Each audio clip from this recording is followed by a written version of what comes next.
안녕하십니까. 언제나 소비자 편에서 방송하는 콘스탄트 김의 티스와 함께 돈 버는 아카데미. 이번 시간에는요, 돈 버는 은퇴가 되겠습니다. 주택연금 가입자가 2022년도에 폭증했습니다. 과연 그들은 올바른 선택을 한 것일까요?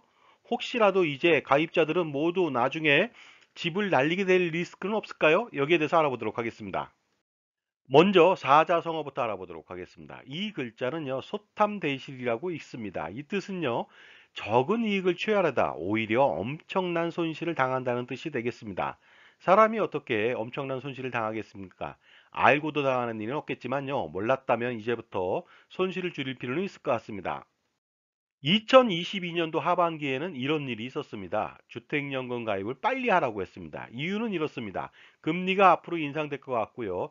주택 가격이 하락될 것 같으니까 빨리 하라는 것이죠. 그런데 이 말은 사실일까요? 불행히도 일부 사실입니다. 하지만 알려주지 않은 진실은 숨어 있습니다. 주택연금액 산정은요, 매월 2월에 합니다. 그래서 주택 상승률하고 금리, 평균 수명 등을 고려해서 연금액을 산출하게 됩니다. 그러나 이때 금리 인상이라든가 주택 가격이 하락한다 이랬을 때는 연금액은 하락하게 되겠죠. 그리고 하락된 연금은요, 확정된 연금으로 평생 지급하게 되는 구조가 되겠습니다. 그렇다면요, 금리 인상 전하고 그리고 주택 가격 하락 전에 주택연금 가입하는 것은 잘한 일일까요? 일부 맞는 것 같지만요, 절대 그렇지 않습니다. 사실과 전혀 다르다고 볼 수가 있습니다. 왜 그런 것일까요? 그것은 바로 주택연금은 연금이 아니고 사실은 대출입니다. 자기가 살고 있는 집을 담보로 해서 대출을 받아서 노후생활비를 쓰는 것이죠. 그러다 보니까 그것을 주택연금이라고 부르는 것뿐입니다. 따라서 어떻습니까? 대출을 받으면 대출 금리에 대해서 굉장히 민감할 수밖에 없겠죠. 그런데 요즘 대출 금리가 엄청 올랐습니다. 어느 정도 올랐는지 알아보도록 하겠습니다. 사람들이 많이 사용하는 6개월 변동금리 코픽스 금리를 알아보겠습니다. 현재 4.29%고요. 가상금리 0.85%, 그 다음에 연보증료 0.75% 합치니까 놀랍게도 5.89%나 됩니다. CD 금리를 쓰는 사람도 가끔은 있습니다만은요. 그것은 3개월 변동 3.46%에 가상금리 1.1%, 그 다음에 연보증료 합치니까 5.31%가 되겠습니다. 그러다 보니까요. 코픽스 금리는요. 전에 비해서 약 1년 전이죠. 거기에 비해서 무려 3.35%가 상승했고요. CD 금리는 1년 만에 무려 2.61%나 상승했습니다. 그런데 대출 금리인 월복리 이자율은 확정 금리가 아닙니다. 연금액은 확정이나 이자율은 6개월 단위로 변동을 하게 됩니다. 따라서 추후 금리가 인상될 것 같다면 절대로 가입하면 안 되는 것이죠. 그런데도 불구하고 거꾸로 가입을 하고 있으니 기이한 일이 아닐 수가 없습니다. 그런데 여기서 월복리 이자란 무엇일까요? 그것은요, 매월 원금과 이자가 월 단위로 복리로 굴러간다는 뜻이 되겠습니다. 따라서 대출을 받았을 때 금리가 낮은 경우엔 그나마 피해가 최소화될 수는 있습니다. 하지만 높은 경우에는요, 아인슈타인도 놀랐다는 복리 효과, 바로 스노우볼 효과를 당하게 됩니다. 그리고요, 기간이 길어지면 길어질수록 결국 주택연금은 장수할수록 피해는 더 점점 눈덩이처럼 불어날 수밖에 없겠죠. 예를 들어 보도록 하겠습니다. 만약 어떤 사람이 거꾸로 5.89%의 월복리로 투자하라고 한다면요. 저 같으면 모든 재산을 걸 정도로 엄청난 수익을 제공하기 때문에 반드시 가입할 것으로 보입니다. 예를 들어 보도록 하겠습니다. 10억 원을 30년 동안 투자한다. 그러면요. 원리금은 58억 2,802만 원입니다. 30년 동안에 이자만 48억 원 이상이 붙었습니다. 그리고 40년을 투자한다. 그러면요, 원리금은 104억입니다. 이자만 94억 이상이 됩니다. 또한 50년간 투자했다. 그러면 188억 7,420만 원을 받을 수 있고요. 이때는 10억 원을 놓고 이자액만 178억 7,420만 원이다 보니까 어떻습니까? 월복리 이자는 가장 무서운 이자율이 되겠습니다. 제가 이렇게 월복리 이자가 무섭다는 말씀을 드리면 일부 가입자나 다른 사람들은요, 이런 말씀을 하세요.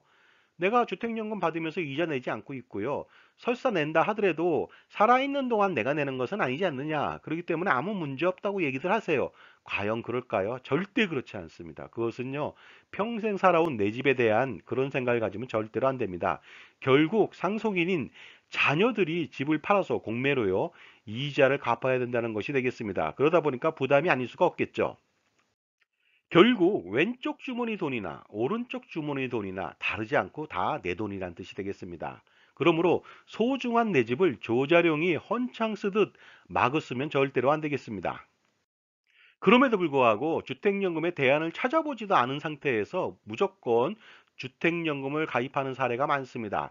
결국 섭을 짊어지고 불속으로 뛰어드는 격이 아니냐 이런 생각이 듭니다. 그런데 과연 이처럼 월복리 이자율이 상승하고 있을 때는요, 평생토록 얼마의 이자를 부담해야 되는지 한번 산출해 보도록 하겠습니다. 자, 지금까지 제 정보가 만족스러우셨다면요, 구독과 좋아요 부탁드리겠습니다. 그리고 특히 회원 가입을 통해서 보다 다양한 혜택을 받아보시기 바랍니다. 감사합니다. 계속하겠습니다. 자, 65세인 사람이 주택연금에 가입했습니다. 과연 몇 년을 받을 수 있을까요? 당연히 기대여명까지 받을 수가 있을 것 같습니다. 65세 남자는요, 기대여명이 19.2년입니다. 따라서 주택연금은 20년 수령이 가능하겠죠. 여성 같은 경우에는 기대여명이 23.6년이 되겠습니다. 그러므로 주택연금은 24년 동안 수령이 가능할 것으로 보입니다. 그리고 부부인 경우에는 당연히 24년이고요. 남자 혼자 산다면 20년밖에 안 되겠죠. 자, 그렇다면요, 주택연금 이자액 어느 정도 되는지 알아보도록 하겠습니다. 65세 기준으로 24년 동안 받을 때 이자액인데, 이자율은 월복리 5.89% 기준이 되겠습니다.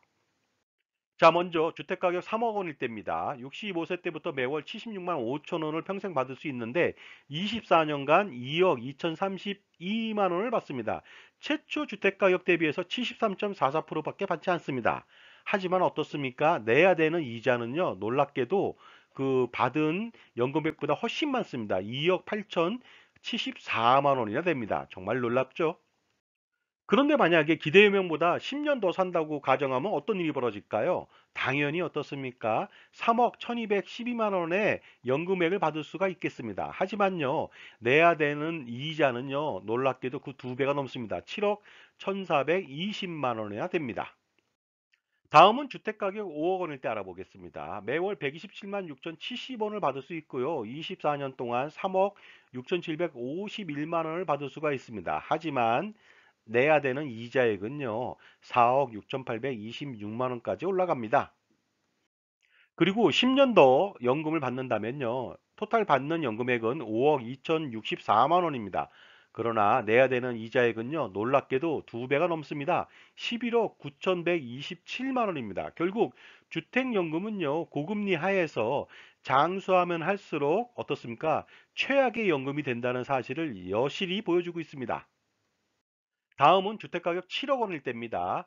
매월 178만 6천 원을 받을 수 있고요. 24년 동안 5억 1,437만 원을 받을 수 있는데 최초 신청가액의 73.49%밖에 받지 못합니다. 그러나 이자액은요, 6억 5,539만 원이나 됩니다. 정말로 배보다 배꼽이 더 크죠? 그리고 10년 더 장수한다면 어떤 일이 벌어질까요?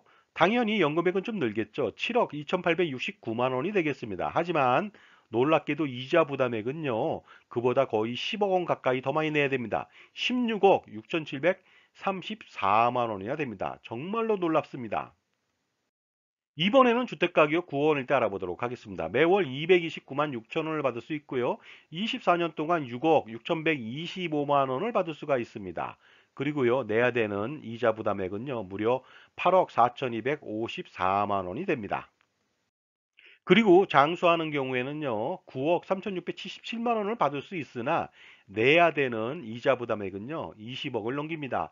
21억 4,377만 원이나 됩니다. 이번에는 주택연금 주택가액 최고액을 알아보겠습니다. 12억 원일 경우에는요, 65세 때부터 매월 260만 9천 원을 받을 수가 있습니다. 기대여명까지 24년 동안 총 7억 5,140만 원을 받을 수 있고요. 이것은 최초 가입 금액 대비해서 62.62%에 불과합니다. 하지만 이자 부담액은요, 배보다 배꼽이 더 크죠. 9억 5,907만 원이나 됩니다. 그리고 혹시라도 장수해서 10년 더 연금을 받는다고 가정해 보도록 하겠습니다. 그러면요, 총 10억 6,448만 원을 받을 수가 있습니다. 하지만 내야 되는 이자 부담액은요, 24억 3,859만 원입니다. 배보다 배꼽이 더 큰 이유는 바로 월복리 이자율 때문에 그런 것입니다. 결국 주택연금이라고 하는 것은요, 고금리 하에서는 월복리 이자 때문에 오래 살면 오래 살수록 불리할 수밖에 없습니다. 따라서 조기에 사망하는 것이 유리할까요? 절대 그렇지는 않겠죠. 바로 가입하지 않는 것이 더 유리하다는 뜻이 되겠습니다. 자, 주택연금의 장단점을 알아보도록 하겠습니다. 주택연금의 장점은 자기 집에 살면서 편하게 연금을 받으면서 생활할 수 있다는 것이 되겠습니다. 하지만 편한 대신 어떻습니까? 대가를 치러야 됩니다. 바로 디메리트, 단점이 되겠습니다. 일단 연금액이 굉장히 적습니다. 그 다음에 고금리 하에서의 월복리 이자는 최악이 됩니다. 결국 나중에는 집을 잃게 된다는 것이 가장 큰 디메리트가 되겠습니다. 따라서 주택연금 가입 대신 반드시 주택연금 대안을 찾아야만 합니다. 그래서 주택으로부터 얻을 수 있는 소득을 창출할 필요가 있겠죠. 임대소득이라든가, 임대소득이 안 된다면요, 임대차익이라든가, 아니면 매각차익 등의 소득으로서 노후생활비를 충당할 수가 있습니다. 그럼에도 불구하고 가입하겠다면 어쩔 수 없는 노릇이죠. 자, 지금까지 주택연금 가입 폭증에 따른 문제점하고 대안에 대해서 말씀 나눴습니다. 감사합니다.